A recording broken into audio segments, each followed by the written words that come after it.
കേരളത്തിന്റെ ആധ്യാത്മിക പരിസരത്തെ മതേതര മൂല്യങ്ങളിലൂടെ മുന്നോട്ട് നയിക്കുന്ന കേന്ദ്ര ബിന്ദുവാണ് ശബരിമല. ഒരേ സമയം ഭക്തിയുടെയും ആധ്യാത്മിക ഔന്നത്യത്തിന്റെയും സംഗമസ്ഥാനമായി ശബരിമല മാറുകയാണ്. ഒരുപാട് കടമ്പകളെ അതിജീവിച്ചാണ് ആഗോള അയ്യപ്പ സംഗമം എന്ന മഹാസമ്മേളനം സർക്കാർ ഇപ്പോൾ പൂർത്തിയാക്കുന്നത്. വാദങ്ങളും വിവാദങ്ങളും കെട്ടടങ്ങിയിട്ടില്ല. ആഗോള അയ്യപ്പ സംഗമാനന്തരമുള്ള രാഷ്ട്രീയവും ഇനി കേരളത്തിൽ ചർച്ചയാകും എന്ന് നിശ്ചയമാണ്. അതിനെല്ലാം മുൻപ് അയ്യപ്പ സംഗമം സമാപിക്കുമ്പോൾ ഇന്ന് പമ്പാ തീരത്ത് സംഭവിച്ചതെന്ന് വിശദമായി പരിശോധിക്കുകയാണ് ഹോട്ട് ടീ ആൻഡ് ടോക്ക് ഈ വൈകുന്നേരത്തിൽ. വിശദാംശങ്ങളുമായി ഞങ്ങളുടെ വാർത്താ സംഘം തയ്യാറാണ്. പമ്പയിൽ നിന്ന് ശ്രീരാജ് ബാബു, ദേവൻ MP, ഒപ്പം VS അനു, ബിനിൽ ലീല സാബു എന്നിവർ പമ്പയിൽ നിന്ന് നമുക്കൊപ്പം തത്സമയം ചേരുകയാണ്. നിലയ്ക്കലിൽ നിന്ന് ആൽവിൻ തോമസും സന്നിധാനത്ത് നിന്ന് മനീഷ് ഐഷ മാത്യുവും നമുക്ക് ഒപ്പം ചേരും. ആദ്യം ശ്രീരാജ് ബാബുവിലേക്കും ദേവൻ MPയിലേക്കുമാണ്. ആദ്യം ശ്രീരാജിലേക്ക്. ശ്രീരാജ്, വലിയ സമ്മേളനം, സംസ്ഥാന സർക്കാർ ഒരുപാട് കടമ്പകൾ താണ്ടി, ഒരുപാട് പ്രതിസന്ധികൾ ഉണ്ടായി. ഹൈക്കോടതിയുടെ പ്രത്യേക മാർഗനിർദ്ദേശങ്ങൾ ഉണ്ടായിരുന്നു. സുപ്രീം കോടതിയിൽ ഉൾപ്പെടെ ഇതുമായി ബന്ധപ്പെട്ട ഹർജികൾ എത്തിപ്പെടുകയും ചെയ്തു. ഇന്നിപ്പോൾ ലോക അയ്യപ്പ സംഗമം, ആഗോള അയ്യപ്പ സംഗമം അതിന്റെ സമാപനത്തിലേക്ക് എത്തുമ്പോൾ ചുരുക്കത്തിൽ എങ്ങനെയുണ്ടായിരുന്നു സമ്മേളനം?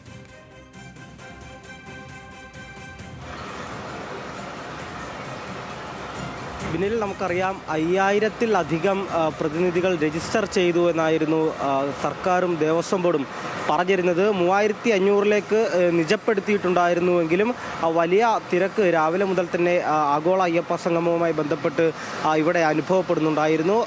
ചർച്ചകളായിരുന്നു ഈ ആഗോള അയ്യപ്പ സംഗമത്തിൻ്റെ കാതൽ എന്ന് പറയേണ്ടിയിരിക്കുന്നു. 3 സെഷനുകളായി നടന്ന ചർച്ചകളിൽ ഉണ്ടായ കാമ്പുള്ള ചർച്ചകളായിരിക്കാം നാളെ ശബരിമലയുടെ വികസനങ്ങളിൽ അല്ലെങ്കിൽ വികസന പ്രവർത്തനങ്ങളിൽ ദേവസ്വം ബോർഡിനും സർക്കാരിനും മുതൽക്കൂട്ടാവുക എന്ന കാര്യത്തിൽ സംശയമില്ല. 3 വേദികളിലായിരുന്നു ചർച്ചകൾ നടന്നത്. ആദ്യത്തെ പ്രധാനപ്പെട്ട വേദിയിൽ ശബരിമല മാസ്റ്റർ പ്ലാനുമായി ബന്ധപ്പെട്ട ചർച്ചകൾ നടന്നുവെങ്കിൽ പിൽഗ്രിം ടൂറിസവും അതുപോലെ തന്നെ തിരക്ക് നിയന്ത്രണവുമായിരുന്നു മറ്റ് 2 വേദികളിലും നടന്നത്. ഈ 3 വേദികളിലും ചർച്ചകളുണ്ടായി.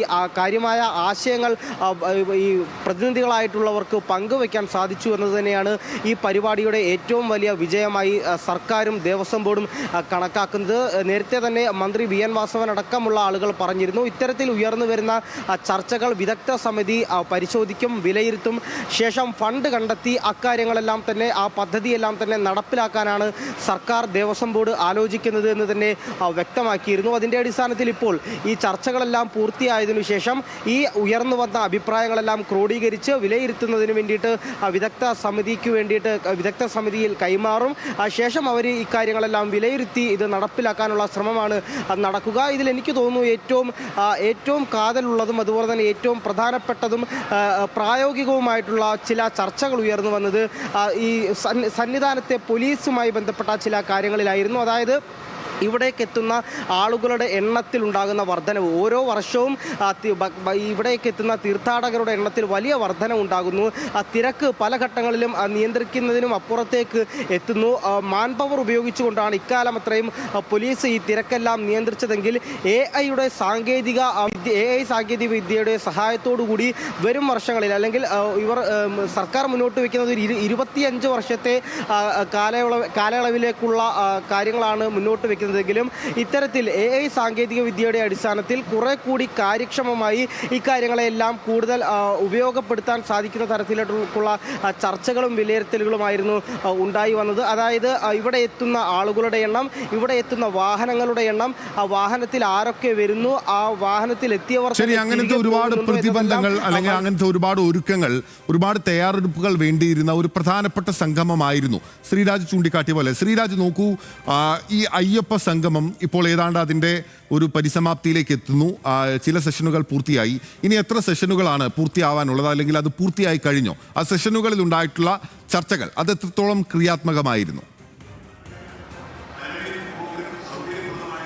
അഭിനലതാണ് ഞാൻ സൂചിപ്പിച്ചത്. 3 സെഷനുകളും പൂർത്തിയായി. ഈ ആഗോള അയ്യപ്പ സംഗമത്തിൻ്റെ ഏറ്റവും കാതലായ ഭാഗം ഈ ചർച്ചകൾ തന്നെയായിരുന്നു.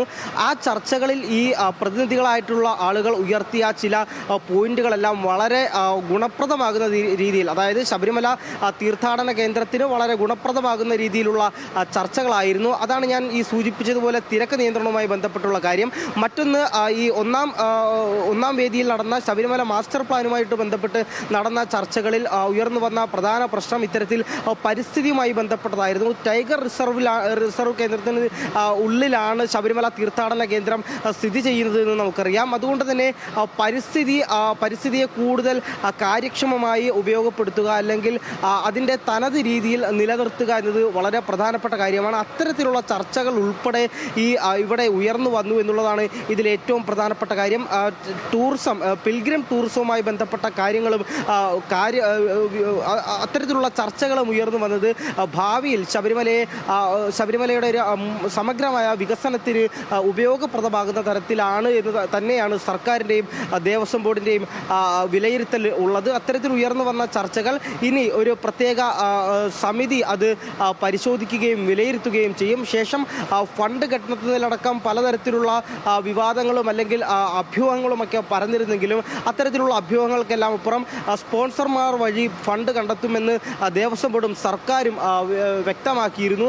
അത്തരത്തിൽ ഫണ്ട് കണ്ടെത്തി ഈ ഉയർന്നു വരുന്ന ആശയങ്ങൾ പദ്ധതിയായി നടപ്പിലാക്കാൻ തന്നെയാണ് സർക്കാരിൻ്റെ തീരുമാനം. അത് കേവലം 1-2 വർഷങ്ങൾക്കപ്പുറത്തേക്കുള്ള കാര്യം മാത്രമല്ല, ഒരു 25 കാൽ നൂറ്റാണ്ടിലേക്കുള്ള ഒരു സംഭാവനയായി ഈ ഉയർന്നു വന്ന അഭിപ്രായങ്ങളെ എല്ലാം തന്നെ ഏകോപിപ്പിക്കാനാണ് നിലവിൽ ആലോചിച്ചിട്ടുള്ളത്. അത്തരത്തിൽ ശബരിമലയെ ഒരു ആഗോള തീർത്ഥാടന കേന്ദ്രമാക്കി മാറ്റുകയാണ് സർക്കാരിൻ്റെയും ദേവസ്വം ബോർഡിൻ്റെയും ലക്ഷ്യമെന്നാണ് സർക്കാരിൻ്റെ അവകാശവാദം. അങ്ങനെ നോക്കുകയാണെങ്കിൽ ഈ ആഗോള അയ്യപ്പ സംഗമം അതിൻ്റെ ഉദ്ദേശ ലക്ഷ്യം കണ്ടു എന്ന് വേണം പറയാൻ. കാരണം ഉയർന്നു വന്ന ചർച്ചകൾ അത്രത്തോളം കാതലുള്ള ചർച്ചകളായിരുന്നു. അത് കേവലം ഒരു വശത്ത് നിന്ന് മാത്രമുണ്ടായ ചർച്ചകളല്ല എന്നുള്ളതാണ് ഇതിൽ ഏറ്റവും പ്രധാനപ്പെട്ട കാര്യം. ഒരുപക്ഷെ ഒരു തീർത്ഥാടന കേന്ദ്രം അതിൻ്റെ വികസനത്തിന് വേണ്ടി ഭക്തരുടെ പക്കൽ നിന്നും അഭിപ്രായങ്ങൾ കേൾക്കുന്നു, അത് ഏകോപിപ്പിക്കുന്നു, അത് നടപ്പിലാക്കാൻ ശ്രമിക്കുന്നു എന്നുള്ള കാര്യങ്ങളെല്ലാം തന്നെ ഒരുപക്ഷെ ആധ്യാത്മിക ഒരു കേന്ദ്രത്തെ സംബന്ധിച്ച് അവിടെ എത്തുന്ന ഭക്തരാണ് പ്രധാനപ്പെട്ടത്. അപ്പോൾ ഭക്തർ എന്തു പറയുന്നു, അവർക്കുണ്ടാകുന്ന പ്രശ്നങ്ങൾ, അവരുടെ അടിസ്ഥാനപരമായ പ്രശ്നങ്ങൾ മുതൽ അവർ വിശാലാർത്ഥത്തിൽ പറയുന്ന ക്ഷേത്രം അല്ലെങ്കിൽ അവരെ എത്തിച്ചേരുന്ന അഭയസ്ഥാനവുമായി ബന്ധപ്പെട്ട് അവർ പങ്കുവെക്കുന്ന ഓരോ ആശങ്കകളും ആശയങ്ങളും വളരെ പ്രധാനപ്പെട്ടതാണ് ഈ ഘട്ടത്തിൽ എന്നതിൽ ഒരു സംശയവുമില്ല. ശ്രീരാജ് തുടരുക. ദേവൻ MP യിലേക്ക് കൂടി ഞാനൊന്ന് പോവുകയാണ്. ദേവൻ, ഇപ്പോൾ വിവിധ സെഷനുകൾ അവിടെയെല്ലാം ക്രിയാത്മകമായ ചർച്ചകൾ നടക്കുന്നു എന്ന് ശ്രീരാജ് ബാബു പറഞ്ഞു. 3 സെഷനുകളും പൂർത്തിയായിരിക്കുകയാണ്. ഈ സെഷനുകളുടെ ഒരു സ്വഭാവം എന്തായിരുന്നു ദേവൻ? സെഷനുകൾ നിയന്ത്രിക്കുന്നതിന് വേണ്ടി വളരെ വിദഗ്ധരായിട്ടുള്ള ആളുകൾ, പ്രഗത്ഭരായിട്ടുള്ള ആളുകളെ സർക്കാർ ഇതിനോടകം തന്നെ നിയോഗിച്ചിരുന്നു. അവർ ഈ പറയുന്ന പോലെ ആളുകൾക്ക് സംസാരിക്കാൻ, ഡെലിഗേറ്റുകളായി എത്തിയ ആളുകൾക്ക് സംസാരിക്കാനുള്ള അവസരം ഉണ്ടാകുന്നു, അതിന് മറുപടി പറയുന്നു, സർക്കാർ പ്രതിനിധികൾ ഉൾപ്പെടെ അതിൽ പങ്കെടുക്കുന്നു. അങ്ങനെയായിരുന്നോ ഇത്?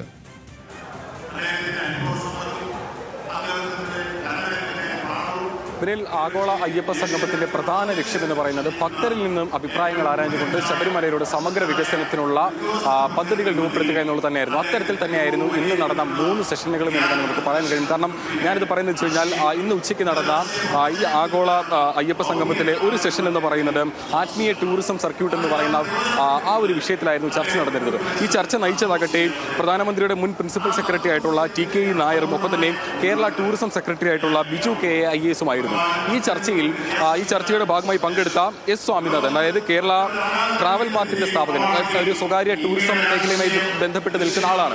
ഇദ്ദേഹം ഈ ചർച്ചയുടെ തുടക്കത്തിൽ തന്നെ പറഞ്ഞിരുന്നൊരു കാര്യം, ഇദ്ദേഹം വിദേശ രാജ്യങ്ങളിൽ, പ്രത്യേകിച്ച് മലേഷ്യ അടക്കമുള്ള രാജ്യങ്ങളിൽ പോയപ്പോൾ അവിടങ്ങളിലെല്ലാം തന്നെ ഇത്തരത്തിൽ ഈ ശബരിമലയ്ക്ക് സമാനമായി തന്നെ അല്ലെങ്കിൽ അയ്യപ്പ ക്ഷേത്രങ്ങൾ അവിടെയെല്ലാം തന്നെ വലിയ രീതിയിൽ ഉണ്ടാകുന്നു, അവിടേക്കെല്ലാം തന്നെ ഭക്തർ വലിയ രീതിയിൽ എത്തുന്നു. അപ്പോൾ ദേവസ്വം ബോർഡ് പ്രതിനിധി എന്നുള്ള രീതിയിൽ ഈ സദസ്സിലുണ്ടായിരുന്ന ആൾ ഇത്തരത്തിലൊരു അയാൾക്കുണ്ടായ ഒരു അനുഭവം പറയുന്നു. ഇത്തരത്തിൽ മലേഷ്യയിൽ പോയ സമയത്ത് അവിടെ വെച്ച് കണ്ട ഒരു ഭക്തൻ, തമിഴ്നാട് സ്വദേശിയായിട്ടുള്ള ഒരു ഭക്തൻ ദേവസ്വം ബോർഡ് പ്രതിനിധിയായിട്ടുള്ള ആളോട് പറയുകയാണ്, ഇത്തരത്തിലുള്ള ഒരു പരിസരങ്ങൾ അല്ലെങ്കിൽ ഇത്തരത്തിലുള്ള സൗകര്യങ്ങൾ ശബരിമലയിൽ എന്തുകൊണ്ട് ഉണ്ടാകുന്നില്ല, അല്ലെങ്കിൽ ഇത്തരം കാര്യങ്ങൾ എന്തുകൊണ്ട് ഞങ്ങൾക്ക് പറയാൻ കഴിയുന്നില്ല എന്നുള്ള ചോദ്യം അത് അവിടെ വെച്ച് ദേവസ്വം ബോർഡ് പ്രതിനിധിയോട് അദ്ദേഹം ചോദിച്ചു എന്ന് പറഞ്ഞു. ആ ചോദ്യത്തിൽ നിന്നാണ് ദേവസ്വം ബോർഡ് ഇത്തരത്തിൽ ആഗോള അയ്യപ്പ സംഗമം എന്നുള്ള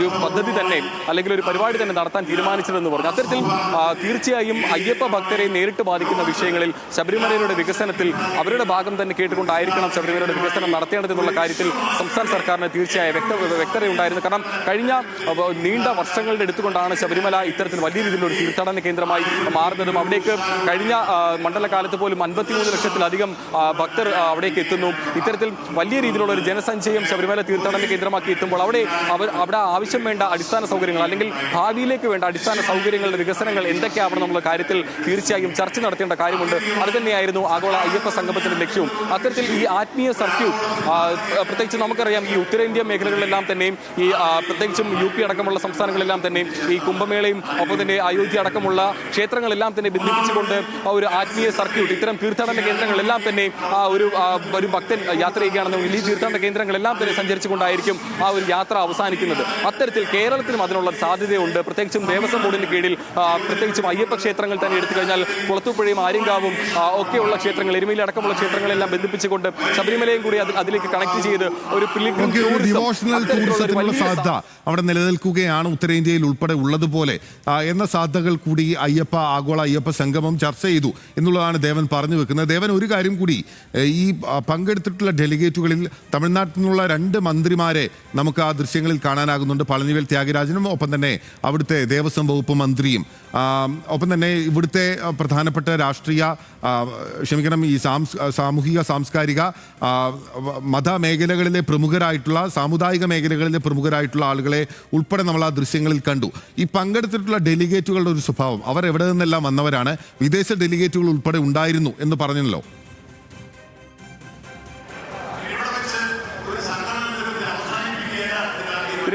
ഇന്ന് ആദ്യം നടന്ന ഉദ്ഘാടന സമ്മേളനത്തിൽ വിവിധ കക്ഷി രാഷ്ട്രീയ അതായത് വിവിധ സാമുദായിക സംഘടനകളുടെ എല്ലാവരുടെയും തന്നെ പ്രതിനിധികൾ എത്തിയിട്ടുണ്ടായിരുന്നു. SNDPയുടെയും NSSന്റെയും ഒപ്പം തന്നെ KPMSന്റെ വിശ്വകർമ്മയുടെ അടക്കം ഒപ്പം തന്നെ അയ്യപ്പ സംഘടനകളുടെ അങ്ങനെ വിവിധ മേഖലകളിൽ നിന്നുള്ള പ്രതിനിധികൾ രാവിലെ നടന്ന ഉദ്ഘാടന സമ്മേളനത്തിന്റെ ഭാഗമായി ഒപ്പം തന്നെ സദസ്സിൽ ഇത്തരത്തിൽ സാമൂഹ്യ മേഖലയിൽ നിന്നും സാംസ്കാരിക മേഖലയിൽ നിന്നും തമിഴിൽ നിന്നടക്കമുള്ള ചലച്ചിത്ര മേഖലയിൽ നിന്നടക്കമുള്ള താരങ്ങളും എല്ലാം തന്നെ പങ്കെടുത്തുകൊണ്ടായിരുന്നു ഇത്തരത്തിൽ ആ ഒരു ഉദ്ഘാടന സമ്മേളനം നടന്നത്. അതിനുശേഷം നടന്ന ഈ ചർച്ചകളിൽ പ്രത്യേകിച്ചും ശബരിമലയുടെ വികസനം ലക്ഷ്യം കണ്ടുകൊണ്ട് നടന്ന ചർച്ചകളിൽ വിവിധ മേഖലകളിൽ നിന്നുള്ള ആളുകൾ പങ്കെടുത്തു. അതിൽ പ്രത്യേകിച്ചും ദേവസ്വം ബോർഡിന്റെ പ്രതിനിധികളും ഒപ്പം തന്നെ സംസ്ഥാന സർക്കാരിന്റെയും IAS വകുപ്പിൽ IAS ഉദ്യോഗസ്ഥരായിട്ടുള്ള വിവിധ ആളുകൾ പങ്കെടുത്തിട്ടുണ്ട്. അത്തരത്തിൽ ഈ ഉദ്യോഗസ്ഥ തലത്തിലുള്ള ആളുകളുടെ കൂടുതലായിട്ടുള്ള ഒരു സാന്നിധ്യം പ്രത്യേകിച്ചും ആളുകളിൽ നിന്നുള്ള അഭിപ്രായം നേരിട്ട് വാങ്ങുമ്പോൾ ഈ ചർച്ചകളെല്ലാം തന്നെ നമ്മൾ പങ്കെടുത്തപ്പോൾ കണ്ടൊരു കാര്യം, ഈ ചർച്ചകൾ കേൾക്കാനായി വന്നിരുന്ന അല്ലെങ്കിൽ ഈ ചർച്ചകളുടെ ഭാഗമായി വന്നിരുന്ന കേരളത്തിൽ നിന്നുള്ളവരായിക്കോട്ടെ അല്ലെങ്കിൽ തമിഴ്നാട്ടിൽ നിന്നും ആന്ധ്രയിൽ നിന്നും അടക്കമുള്ള ഡെലിഗേറ്റുകളായിട്ട് വന്നിട്ടുള്ള ആളുകളുണ്ട്. ഇവരെല്ലാവരും തന്നെ ക്രിയാത്മകമായി ഈ ഉദ്യോഗസ്ഥർ പറഞ്ഞ കാര്യങ്ങളെല്ലാം കേട്ട ശേഷം തങ്ങളുടെ അഭിപ്രായം കൂടി കേൾക്കാനായി അല്ലെങ്കിൽ തങ്ങൾക്ക് അഭിപ്രായം പറയാനുണ്ട് എന്നുള്ള കാര്യം കൊണ്ട് ചൂണ്ടിക്കാണിച്ചുകൊണ്ട് എഴുന്നേറ്റ് നിൽക്കുന്നുണ്ടായിരുന്നു. അവരുടെ ആവശ്യങ്ങൾ ഒന്നൊന്നായി, അത് വളരെ അടിസ്ഥാനപരമായിട്ടുള്ള ആവശ്യങ്ങൾ മുതൽ ഒരു പക്ഷേ 10 വർഷം അല്ലെങ്കിൽ 15 വർഷം കഴിഞ്ഞ് വരുന്ന തലമുറയ്ക്ക് എന്താണ് ശബരിമല അല്ലെങ്കിൽ അന്നത്തെ തലമുറ എങ്ങനെയായിരിക്കും ശബരിമല എന്നൊരു തീർത്ഥാടന കേന്ദ്രത്തെ കാണേണ്ടത് എന്നടക്കമുള്ള കാര്യങ്ങളിലെല്ലാം തന്നെ ക്രിയാത്മകമായിട്ടുള്ള നിർദ്ദേശങ്ങൾ നൽകാനായിട്ട് അവർക്ക് കഴിഞ്ഞിട്ടുണ്ട്. അത്തരത്തിൽ നോക്കുകയാണെന്നുണ്ടെങ്കിൽ ആഗോള അയ്യപ്പ സംഗമം കൊണ്ട് സർക്കാർ ലക്ഷ്യം വെച്ചത് എന്താണോ അത് തന്നെയാണ് ഇന്ന് ഈ ചർച്ചകളിലൂടെ നടന്നതെന്ന് നമുക്ക് മനസ്സിലാക്കാൻ സാധിക്കും. അത്തരത്തിലുള്ള സജീവമായിട്ടുള്ള ഒരു ആശയ പങ്കിടൽ തന്നെ കാണികളുമായും ഈ ഡെലിഗേറ്റുകളുമായും ഒപ്പം തന്നെ പാനലിൽ ഉണ്ടായിരുന്ന വിവിധ ഉദ്യോഗസ്ഥരും ദേവസ്വം ബോർഡിന്റെ പ്രതിനിധികളും ഒപ്പം തന്നെ റിട്ടയർഡ് ആയിട്ടുള്ള ഉദ്യോഗസ്ഥരും ഈ വിദഗ്ധ സമിതി അല്ലെങ്കിൽ ഈ വിദഗ്ധരായിട്ടുള്ള ആളുകളെല്ലാം തന്നെ ഉൾപ്പെടെ ഈ പാനൽ ഉൾപ്പെടെ ഉണ്ടായിരുന്ന ആളുകൾ ഉൾപ്പെടെ നടത്തിയ ഈ ചർച്ചകളിൽ ആശയ സംവേദനത്തിൽ ക്രിയാത്മകമായ നിർദ്ദേശങ്ങൾ ഉണ്ടായിട്ടുണ്ട്. ഈ നിർദ്ദേശങ്ങളെല്ലാം തന്നെ ദേവസ്വം ബോർഡിന് മുന്നിലേക്ക് സമർപ്പിച്ചിട്ടുമുണ്ട്. ഈ നിർദ്ദേശങ്ങളെല്ലാം തന്നെ പരിഗണിച്ചുകൊണ്ടായിരിക്കും ദേവസ്വം ബോർഡ് അതിന്റെ ഒരു ആകെ സംക്ഷിപ്തം തയ്യാറാക്കുക എന്നുള്ളതാണ് ദേവൻ MP പറഞ്ഞു വെക്കുന്നത്. ശരി, താങ്ക് യു ദേവൻ.